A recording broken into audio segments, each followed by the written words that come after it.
포기요. 포기할 거면 뭐 두 개를 만들지 않았죠. 안녕하세요. 저는 이제 한종진이라고 하고요. 현재 날씨 양조와 어릿광대 양조장을 운영하고 있습니다.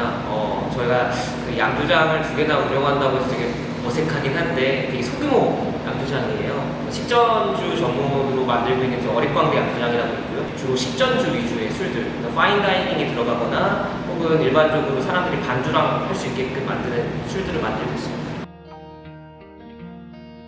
일단은 지금 현재 여기는 어릿광대 양조장이라서 날씨 양조장이 술은 없어요. 근데 이제 패키지는 있는데 현재 이제 출고될 술 중에 하나가 이제 여름바다라는 술이 이제 다음 주에 출고가 되거든요. 수박이랑 오렌지가 들어간 술들인데 지금 이제 여름이다 보니까 제가 지금 생산하고 있는 술들이 계절에 따라서 달라지거든요. 날씨 양조장 같은 경우에는. 그래서 그 날씨 양조장 술들 중에 여름바다는 이제 수박이랑 오렌지가 들어간 술입니다. 그리고 파인애플이라는 술은 이제 어릿광대 양조장에서 만들어지는 술인데요. 실제로 라벨에는 사과가 그려져 있는데 풋사과 향이 나는 술이에요. 근데 이제 실제로는 파인애플밖에 안 들어간 막걸리거든요. 그래서 현재는 지금 어릿광대의 스테디셀러는 파인애플이고요. 그리고 사실 봄비라는 술이 따로 있긴 하지만 지금은 현재 여름이기 때문에 열대야라는 망고가 들어간 술과 그리고 여름바다라는 수박이 들어간 술들이 출시되고 있는 상황입니다. 사실 이제 여름바다 같은 경우나 파인애플 둘 다 식전주의 느낌에 가까워요. 근데 이제 지금 저희가 브랜딩을 달리 둔 것도 파인애플 같은 경우에는 이제 가볍게, 그러니까 도수도 차이가 나거든요. 가볍게 이제 마실 수 있도록 저희가 만들었기 때문에 식전주로는 사실 어릿광대 양조장 술들이 더 적합하다고 보고요.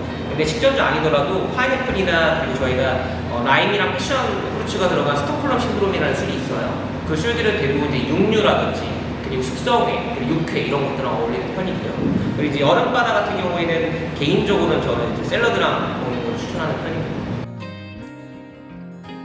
이거를 경제적인 측면으로 얘기해야 될지 제 개인적인 욕구로 얘기해야 될지 모르지만 사실은 이제 제 아내와 저의 꿈이 결혼하면서부터 양조장을 만들겠다는 꿈이었고 원래는 좀 나이가 들어서 만들 계획이었었어요. 근데 그러다 보니까 너무 늦게 시작하는 것보다 빨리 부딪혀보자 라는 시작을 해서 결혼하자마자 양조장을 준비를 했던 것 같아요. 그래서 만들게 되었고 우스갯소리로 뭐 술값이 너무 많이 들어서 제 아내랑 양조장을 만들었다 이야기하지만 어느 정도 일리는 있어요. 제 아내랑 거의 매일같이 반주를 하는 상황이라서 건강검진 역시 받고 있습니다.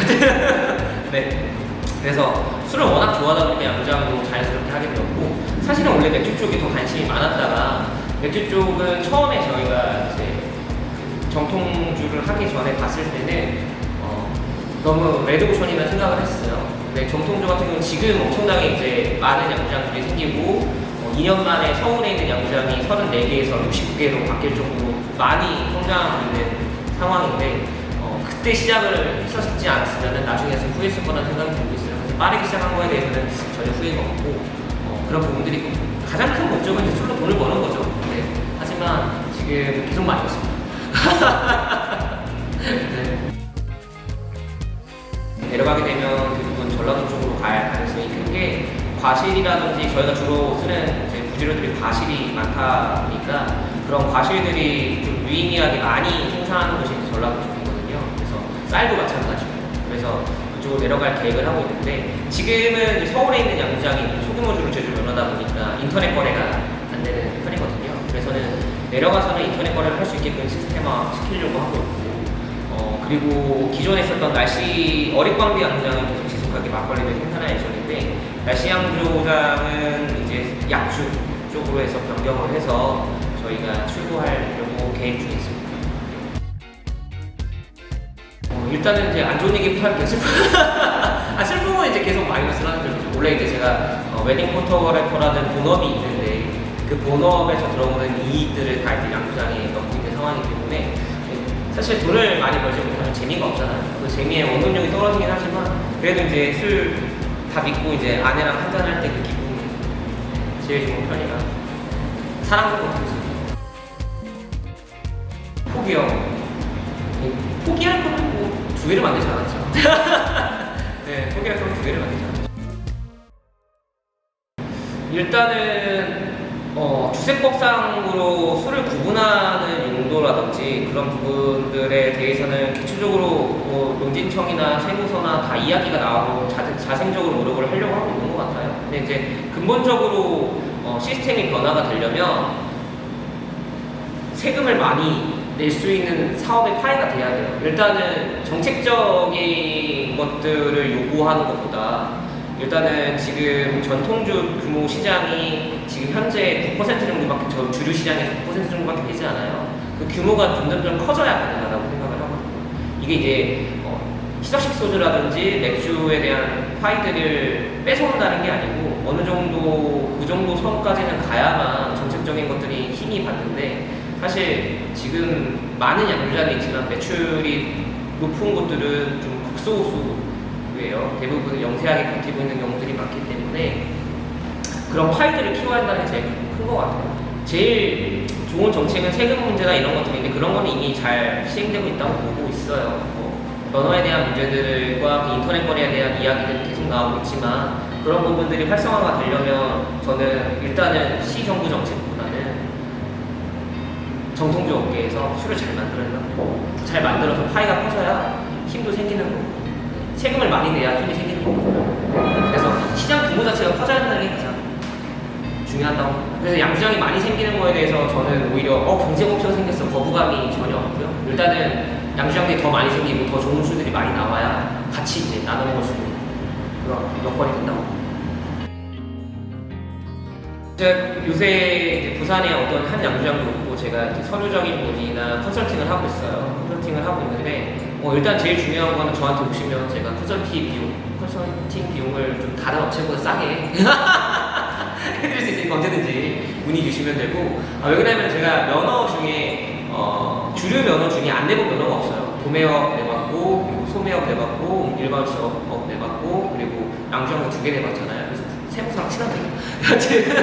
그러니까 세무 면허나 이거 내는 주세법을 굉장히 많이 도파를 해서 내는 방법이 있는데, 사실 이제 세무서만 낸다고 해서 끝나는 게 아니고 가장 중요한 건 식약처가 통과를 해야 외부만 출입 가능하거든요.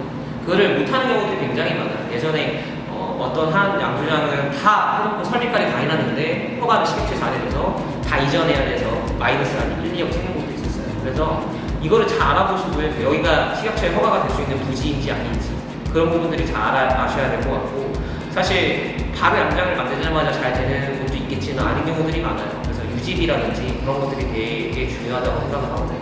그래서 계속 이끌어갈 수 있는 동력이 필요한데 그런 부분들을 생각 안 하고 양주장을 만들면 잘 될 것이다, 내 술은 무조건 완벽하다라고 생각하시면 어려울 것 같긴 해요. 저도 지금 현재 어려운 상황이기도 하지만 모든 술은 아름답지만 술은 비고 싶은 이유, 분명 완벽한 술은 존재하지 않아요. 취향이 있는 술이 있을 뿐이어서 조금 더 좋아하는 술이 있고 싫어하는 술이 있을 뿐이지, 저는 양주장을 할 때 내 술이 최고다라는 관점을 버려야만 어느 정도 유지가 될 거라고 생각합니다. 천년 후요. 이유는 뭐 제가 나중에 미래를 알 수가 없잖아요. 근데 천년 전 술이라고 하면은 뭐 최근에 이제 중국에서 진짜 천년 전 술이 발견되긴 했었어요. 그 토기를 발견해가지고 술이 그대로 보존돼 있는데 먹을 수 있냐 없냐에 대한 조사 결과는 안 나왔던 걸로 알고 있는데, 사실 술이 빚어지는 것들에 대해서 과거보다는 더 미래가 더 중요하다고 생각을 합니다. 지금 과거의 술에 대한 것들을 제가 너무 철학적이거든요. 근데 그 과거에 대한 술을 먹다기보다는 미래 세대 때 어떻게 술이 발전되고 변화했을지가 더 궁금하다고 생각을 하고 있습니다. 결혼 전에는 전자가 좋았는데 결혼 후에는 이제 혼술이라기보다 둘이 마시는 조용한 술이 제일 좋은 것 같아요. 지금 후자에 더 가깝지 않나? 후자요. 맛있는 술. 네, 맛있는 술. 네, 생각도 안 하고 그냥 맛있는 술로 갈게요. 제 아내랑 갈 때 음식점은 워낙 저는 이게 살이 좀 찌긴 했지만 소식을 해요. 원래는 몸무게가 50kg대였는데 지금 살이 결혼하고 나서 15kg가 찌겠어요. 제 아내도 워낙 소식하는 사람이고, 사실 안주도 중요하긴 하지만 술이 맛이 없으면은 술이 이제 술 리스트업이 별로인 데는 웬만하면 안 가요. 저에게 전통주는 애증이죠. 사랑은 하지만 아직까지 유의미한 결과가 나오기에는 아직 먼 것 같아서 어느 정도 더 재밌어지려면 매출도 나오고 신장이 돼야 되는데 아직까지는 쓰고 있다고 보거든요. 그래서 언제까지 투자만 할 수는 없으니까 네. 성장이 되면 애진이 그냥 애가 되지 않을까.